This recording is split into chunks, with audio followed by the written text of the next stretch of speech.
Hi, my name is Gibson, and I'm the creator of the Personal Development School. This is your daily breakthrough video, and in this video, I'm going to talk to you about 6 major behaviors that scare the anxious preoccupied during the dating stage of relationships. So when I say scare, I kind of mean like scare away, I don't mean scare away like I did in the other parts of the series, more things that are triggering or frightening in general, because what I find is that APs, they tend to, even when they feel like there's some kind of scaring away, it's usually things that scare them, and they usually activate rather than deactivate. So they don't necessarily get scared off. They may almost get scared in, right? Like they feel the dismissiveness or those subconscious comfort zone patterns where somebody's like not fully available or not fully present, and it usually draws them in more, unfortunately, because it kind of leads to this like self-abandonment and often this like dismissal of their own feelings and needs in a situation, because they become so focused on the other person and not losing that connection or attachment to the other person. In fairness, it is important to keep in mind that before the AP has an attachment, so they tend to develop attachments very quickly, especially in like the fantasy bond, right? They'll tend to like think about the future and imagine things, and that elicits emotional responses, and they'll develop that attachment earlier on. When they don't have as strong of an attachment, they don't get as triggered. But the more of an attachment there is during the dating phase, the more these things will trigger them, and they tend to activate rather than deactivate. So important things to keep in mind. Now we'll go through the 6 top most common patterns of behavior that do trigger them, that do scare them away.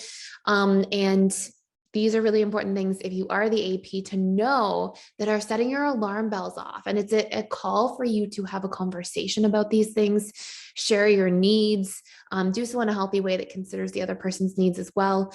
And the more you facilitate healthy conversation around these things, the less they are going to like really stick at the subconscious level and really hurt and create fear and uncertainty and all these uncomfortable feelings. So the very first thing is making them feel unimportant. When the anxious, preoccupied individual feels unimportant, they tend to get really stressed. They tend to start feeling like, okay, is it me? What am I doing wrong? They can really personalize it. Why are they not making an effort? Why are they not getting back to me? These sorts of things.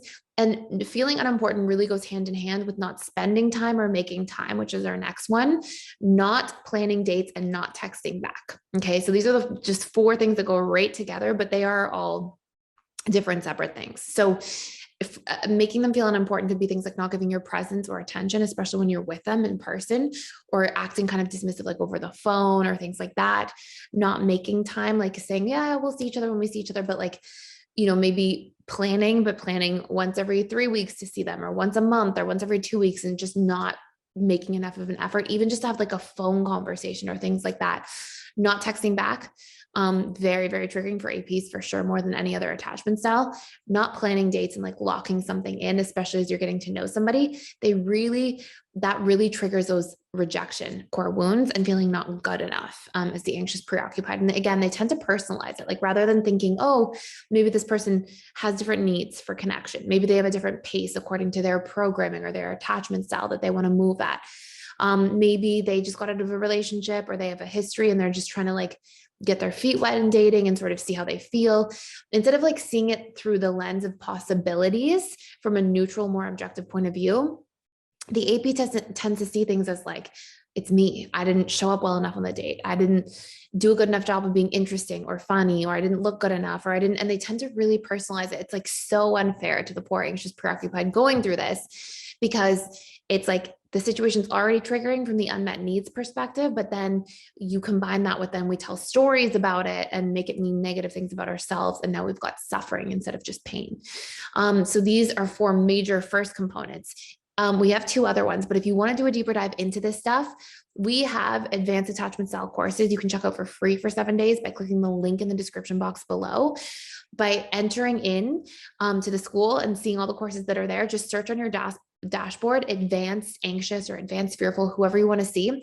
And in each course, there's essentially a blueprint for all the major pain points, struggles, challenges, fears that each attachment style will show up with in the dating stage, as well as every other stage of a relationship throughout each of the 6 stages, and the things to be aware of, the rites of passage, the reprogramming tools you'll need.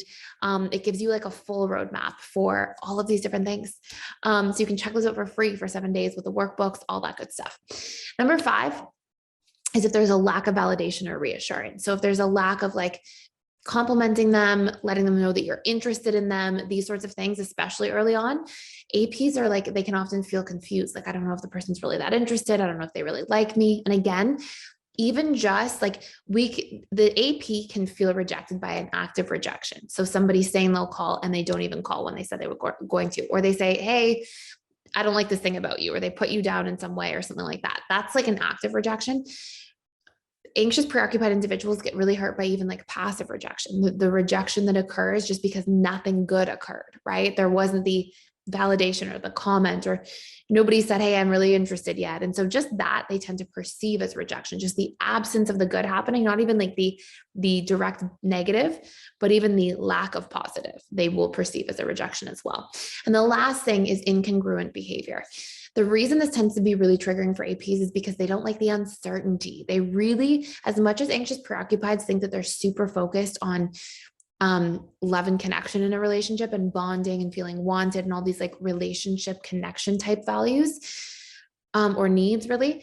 Along with that, they also really value certainty. They really need a lot of certainty in relationships. And a lot of when they're triggered, it has even more to do with certainty than it does with connection at times.